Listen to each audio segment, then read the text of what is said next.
Hi, this is Harry Guinness for Make Use Of, and in this article and screencast, I'm going to show you how to create this spooky skull face effect. This is a photo of me blended with a skull, but if you have a picture of yourself, you can use that instead. In the screencast, I'm going to walk you through the Photoshop process.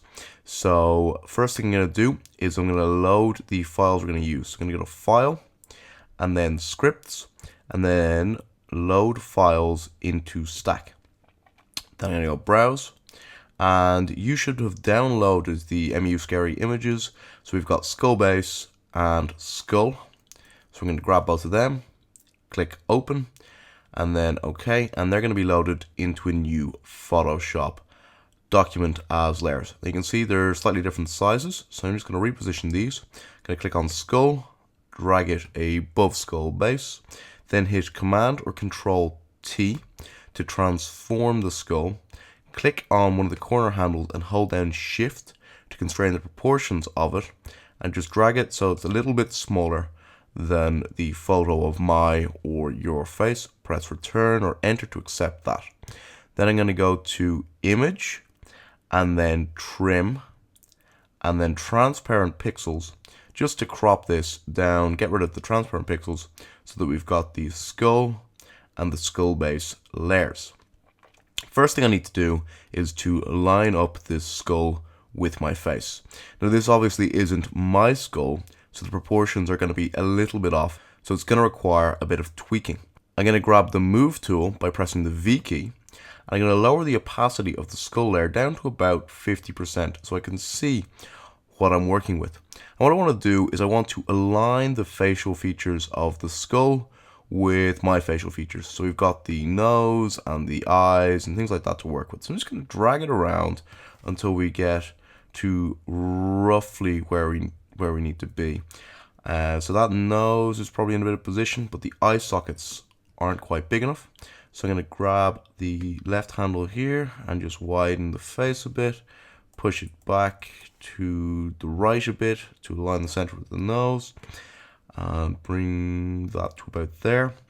I want to align the teeth with the mouth, so somewhere about there is going to look good. I can probably pull it a little bit this way. You're going to have to tweak this yourself, either using my face or your own face, just to get something that looks roughly okay, because you can see that this bone here is the bone that goes in under the eye, so we're going to be blending that and around there. We want the teeth to be up in the mouth. When we blend this in, you want the mouth to be in the same position, the nose to be roughly where it is. So I think somewhere about there, maybe a little bit wider up this way.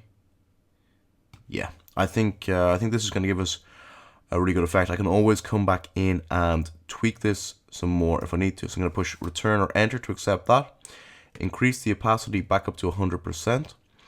And then I'm going to tweak the colors in these two layers so that we're going to get a better natural match. So I'm going to turn off the skull layer.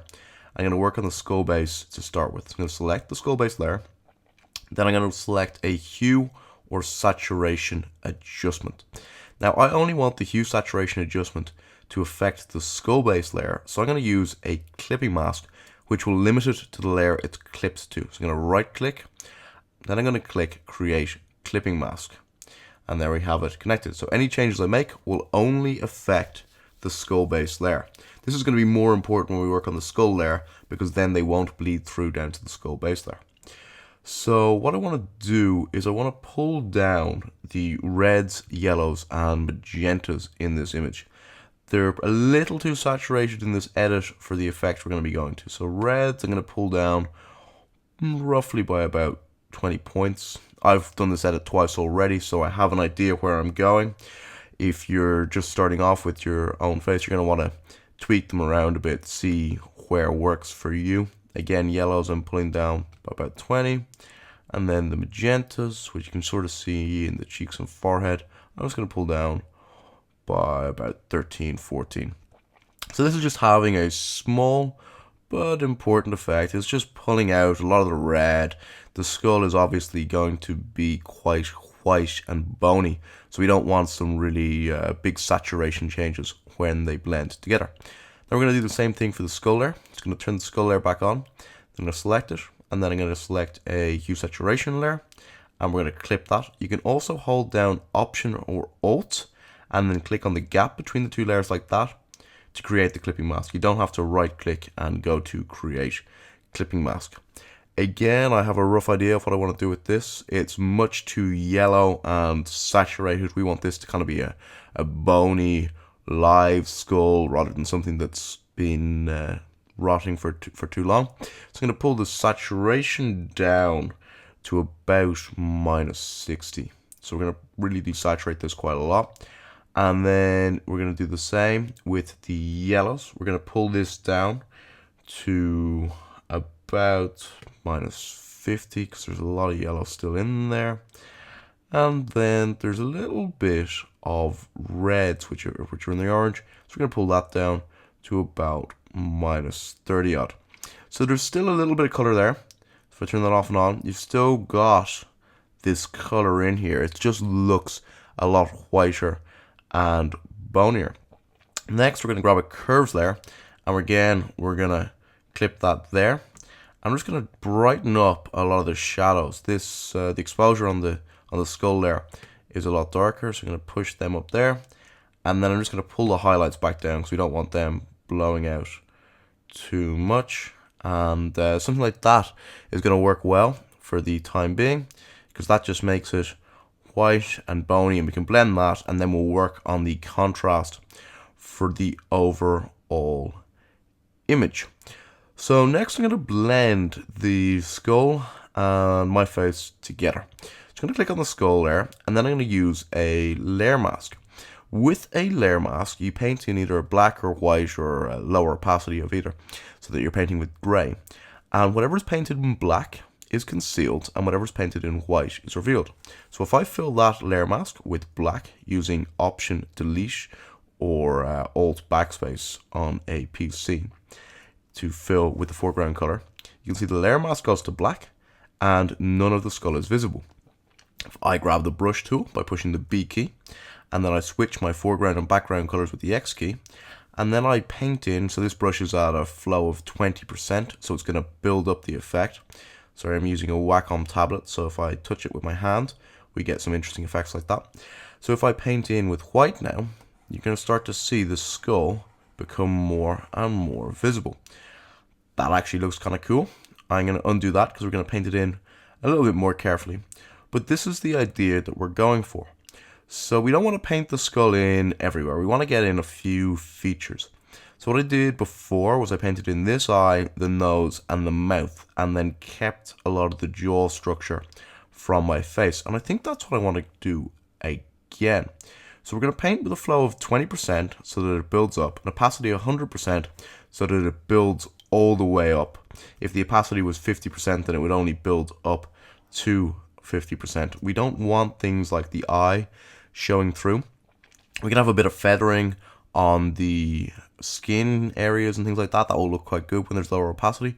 But we want things like the eye and the mouth to really go out, so it looks like the skull is part of the face rather than two layers blended on top of each other. I'm going to do this using a soft round brush, a little bit smaller to start with, and I'm painting with a Wacom tablet, but you can do this with a mouse and keyboard. It's just a little bit more awkward. But don't worry, you'll still get a great effect with you do. So let's start with the eye here, and we want the skull to really be visible here. So I'm just going to paint away that eye until this is totally white, this area. Then I'm going to make it a little bit smaller.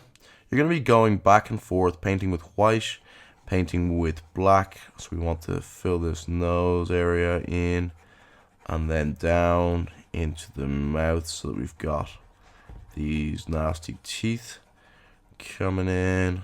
I'm going to work on that. I'm going to probably blend, so make it a smaller brush, and then blend and use that edge of the mouth there. So we've got this sort of natural edge there, which looks pretty good. You're going to be switching between black and white, and you do that with the X key. So you want to make the brush a little bit bigger. There.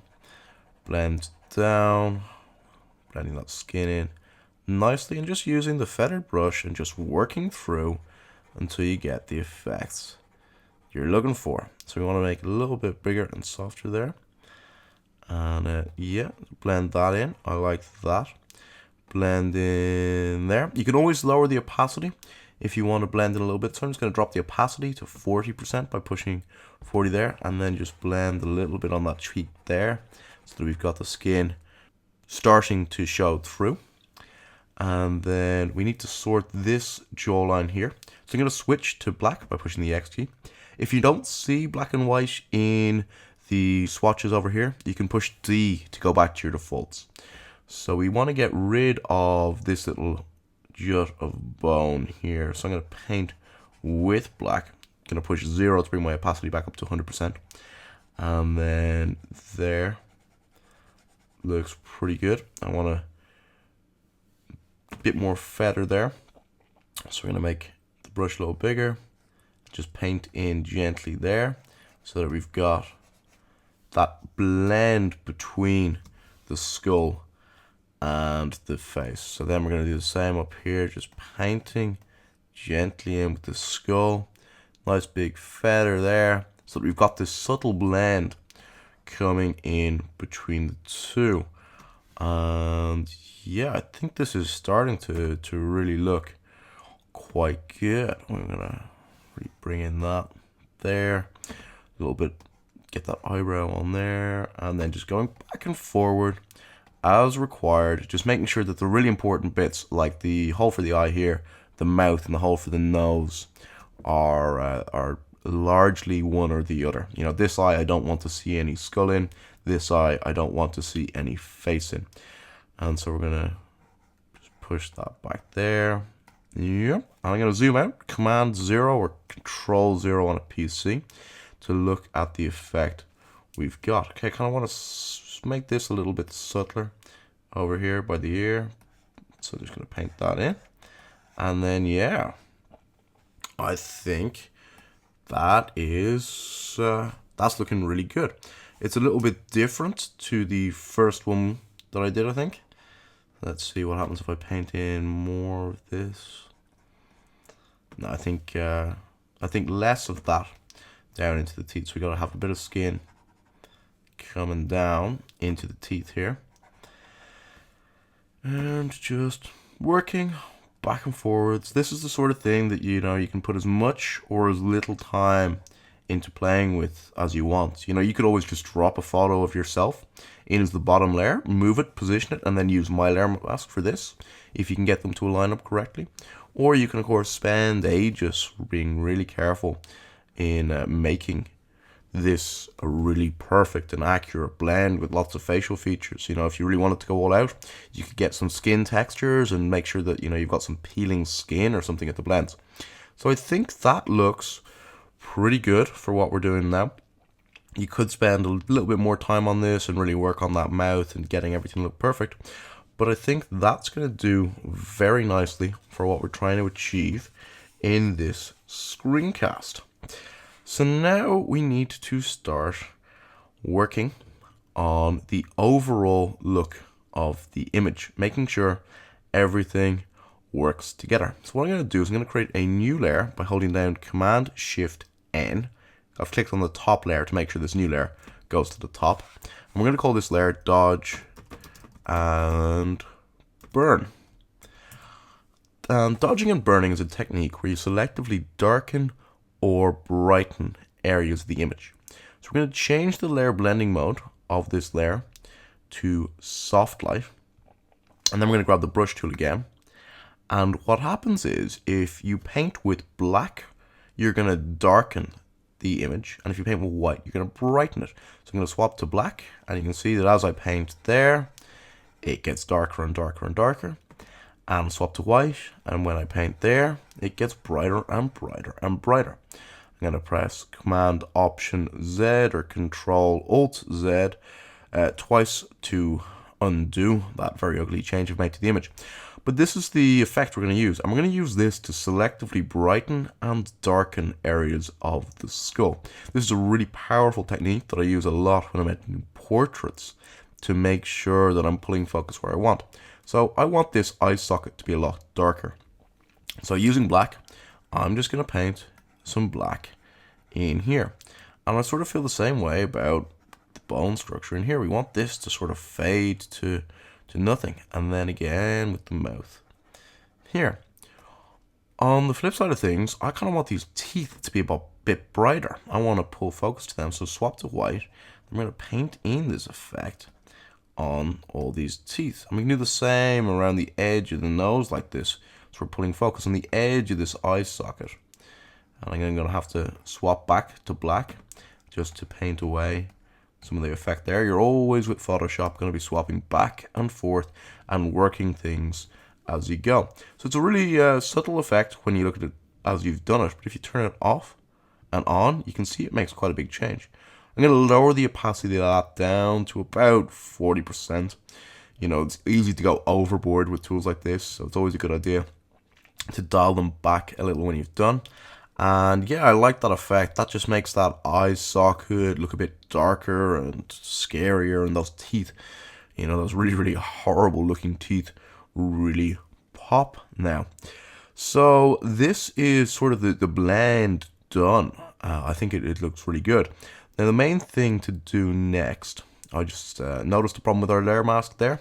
As you can see, the hair doesn't look great there. So this is one thing you're always going to be doing. So you're going to be jumping back and forwards and noticing mistakes.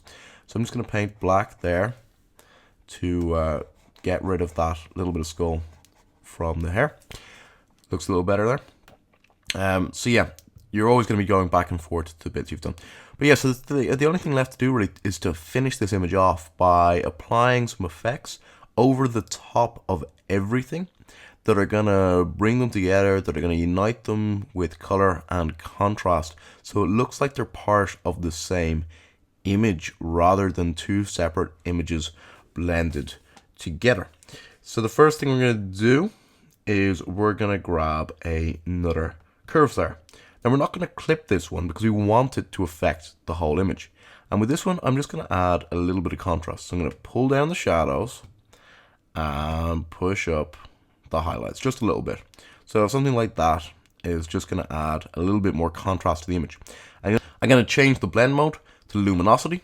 So it's only affecting the luminosity levels of the colors and it's not causing any color shifts. This is a good habit to get into with curves layers because if you're not careful, you'll end up changing the colors of your image as you change the brightness values, and that can give slightly unpleasant effects.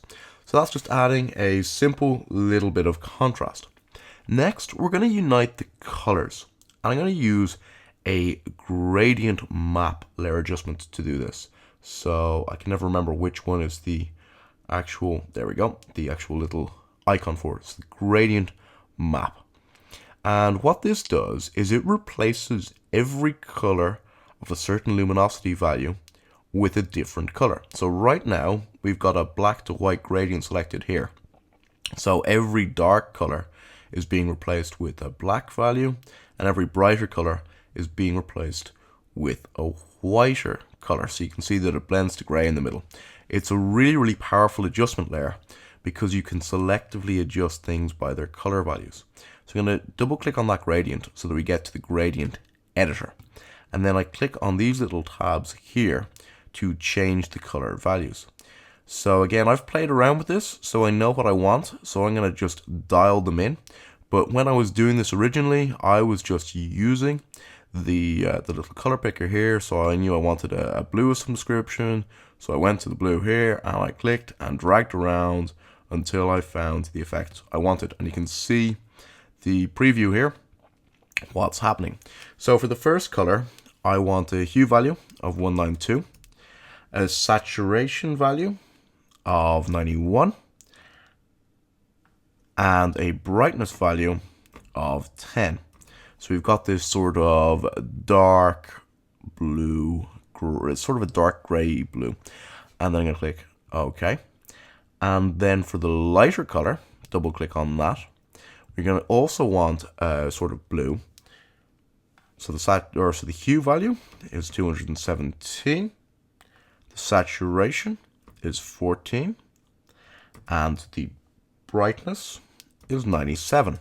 So we've got this sort of pale, again, gray blue. These are quite similar colors, mainly differing in brightness and a little bit in hue.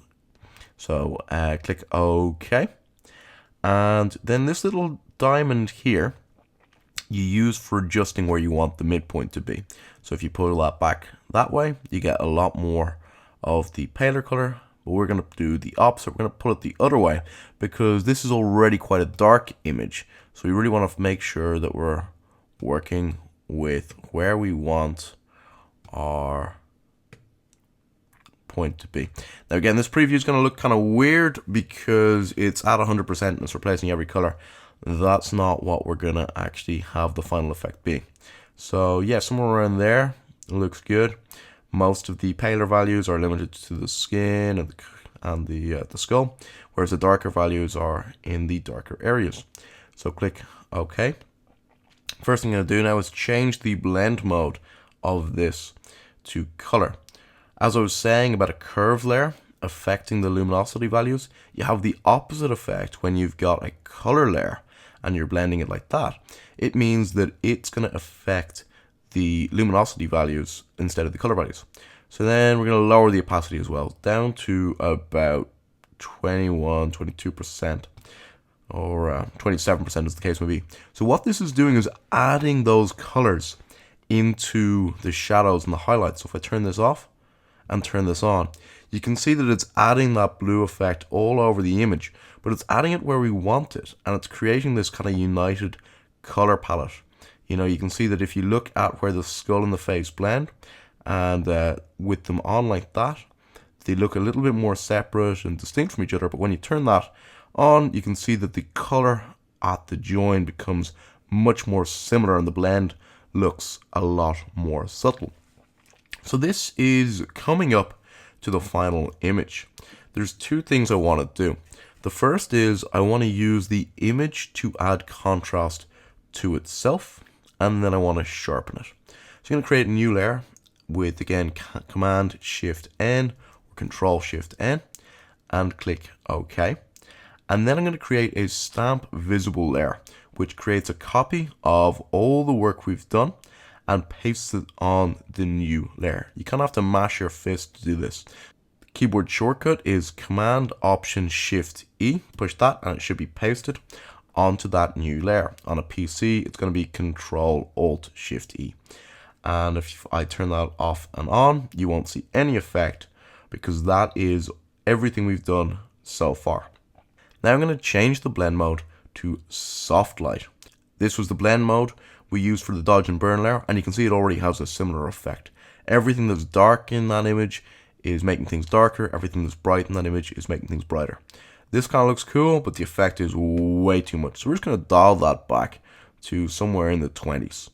And turn that off and on, and yeah, you can see that's giving it a little bit more pop.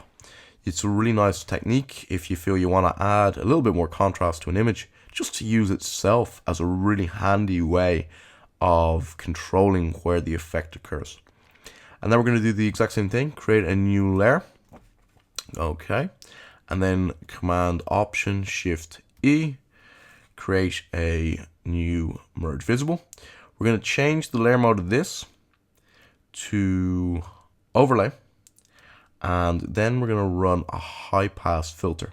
So we go filter, other, and then high pass. High pass is basically a filter that runs through and finds edges, and it's a really handy way to sharpen or add grit to your image. You can see the effect it's already having there. If I turn the preview off and then turn it back on, sorry, that's only previewing it against the overlay layer, so we're not really seeing the full effect, but you can see that this is adding this sharper contrast on all the edges. A radius of about 6 works for this image is what I found. You want something where you can see the edges like this. If you have a lower radius value, then you're going to only see the smaller, subtler edges, and it's going to have much less of an effect. If it's too high, you just get something that's totally overblown. So about 6 for this image. And if you're using a similar resolution image, it's going to be the same for you. If your resolution of your image is a little lower, it will be a little lower. So got 6, click OK. And then again, I'm just going to dial this effect back. It's a little bit too much there. So somewhere in the 20s. So if I turn this off and back on, you can see there's this little pop in all the details. Depending on what resolution you're watching this video in, you might or might not be able to see much change. That's one of the problems. I'm working on a large monitor here, so any small adjustments I can see, but sometimes you can't see. But this is the final image now. So if I turn everything off, we can see that this is where we started with. Then we adjusted the hue and saturation of that. We added the skull, did all that blending, and we also had the 2 layer adjustments to create a more unified color between the two, so it's not too saturated. Dodged and burned the skull to darken it up. Added the curves and the gradient map to make everything look a little better. Then added contrast with a soft light layer. Added some sharpening with a high pass filter. I'm gonna just increase the maybe about 44%. Yeah, that's a little bit stronger. This is the kind of image you can go a bit further with because it's so gritty and out there. Zoom out so we see what effect we get. And yeah, I really like that. That's quite a nice spooky image for Halloween. Perfect for a profile picture on Facebook or Twitter or even LinkedIn if you're feeling very brave. So check out the written post that accompanies this video. In it you will find the resources that I use in this tutorial, as well as some links to some helpful articles. I'm Harry Guinness, and thanks for watching.